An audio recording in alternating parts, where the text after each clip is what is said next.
Hello everyone, welcome back to my channel. My name is Kaylee. If you're new here, don't forget to subscribe down below. My channel, I post all about my military lifestyle now, and don't forget to subscribe to join the journey along with me.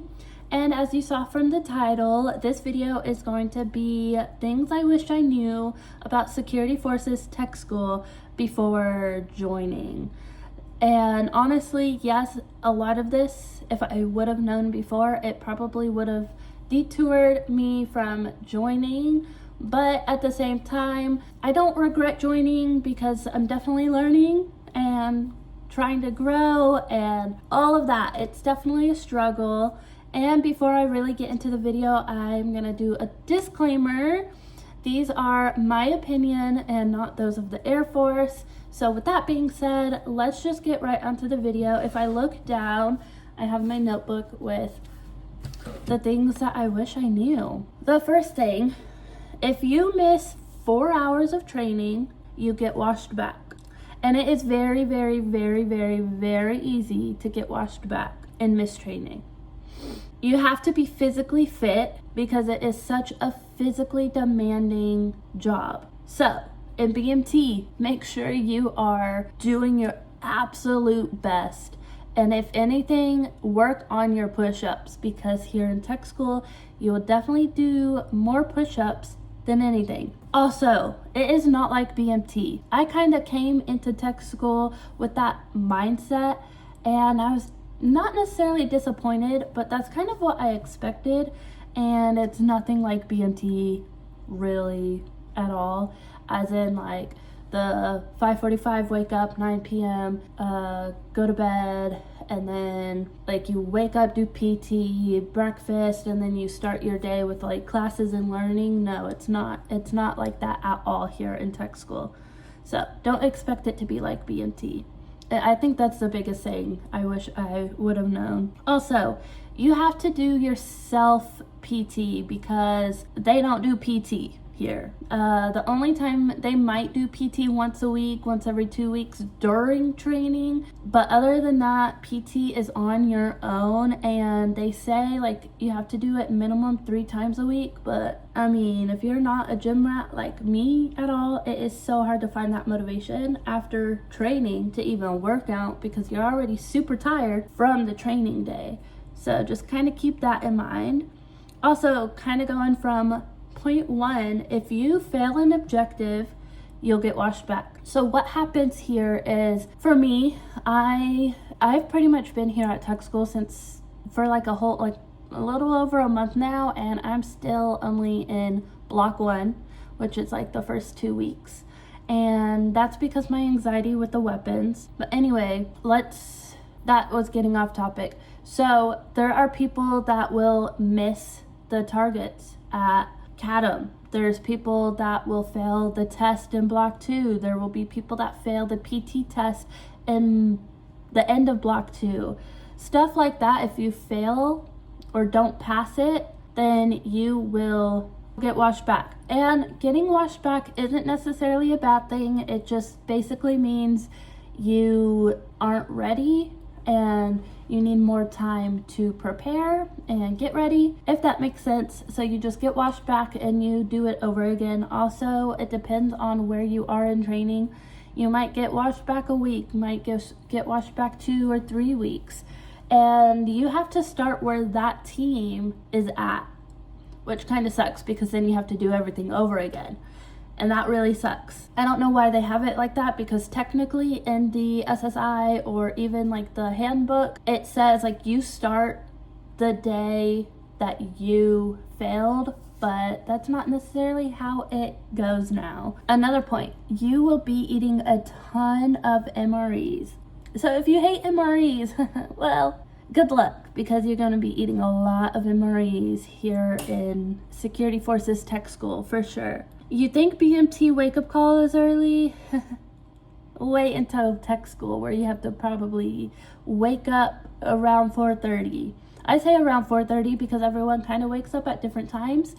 If you want to get PT in before the duty day actually begins at 05. You can wake up at 03 something and go work out, run outside between 4 and 5. That really depends on you, on what you want to do. For me, I would prefer to just sleep in, get all the sleep I possibly can. So yeah, I usually wake up about 4:30ish and then get dressed and then pretty much head downstairs and then wait for everyone, and then head to chow, and then wait even more. It's a lot of waiting. That's another thing. You're gonna be waiting a lot. Like 90% of the day you just wait, and if they could just get it where you're just going and going, it would make things go by a lot faster. But it is what it is. Oh, this one. It is extremely easy to get in trouble. It's extremely easy to get washed back. It's extremely easy to get an LOR and to get kicked out of the Air Force. So just keep that in mind.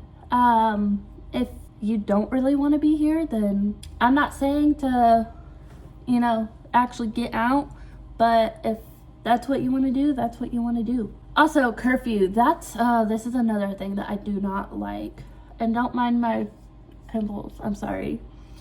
Curfew on the weekdays is 2100, and that's when you have to be in your room. So you have to be in your room at 9 p.m. On the weekends, Friday and Saturday, the curfew is 23:30, so 11:30 at night. You have to be in your room.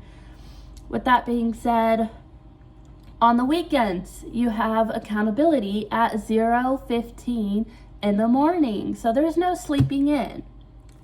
I wish there was, but they don't want you sleeping in, really. But yeah, there's accountability, and accountability really depends on if everyone shows up. Sorry about the flickering light. I don't know how to fix it, and this is the only light that I have right now. But I'm almost done. Next thing, everything is done as a team. So let's hope you have a good team. The team I was on, the technically first time, they were a good team. They really were. We worked together. Everyone was motivated. We did our job, and no tools.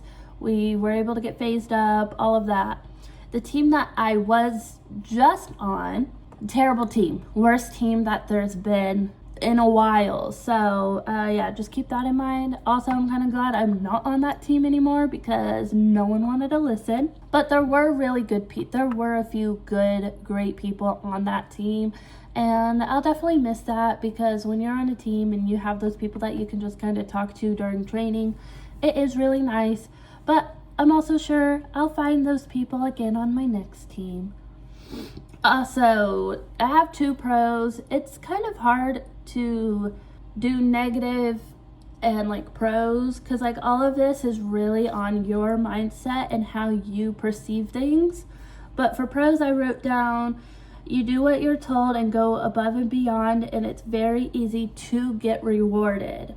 So that is one thing to keep in mind too. If you're doing your job and you're going above and beyond and not complaining and just right away just doing it, you will get rewarded. Next thing would be if you become a rope. So they have black rope, they have green rope, which is airman leaders, they have teal rope, white rope. You will most likely get an LOA. It's not guaranteed, but most likely you will get an LOA, which is a letter of appreciation, and that is great to be on your record. Especially if black rope, this is the hardest rope to get, and I only have this because I bought it, but it's the hardest rope to get because you have to be perfect at everything, which if I stay here in security forces, I'm definitely gonna try and go for black rope and continue, because not only for the LOA, but if I stay in security forces, I really want to do K9.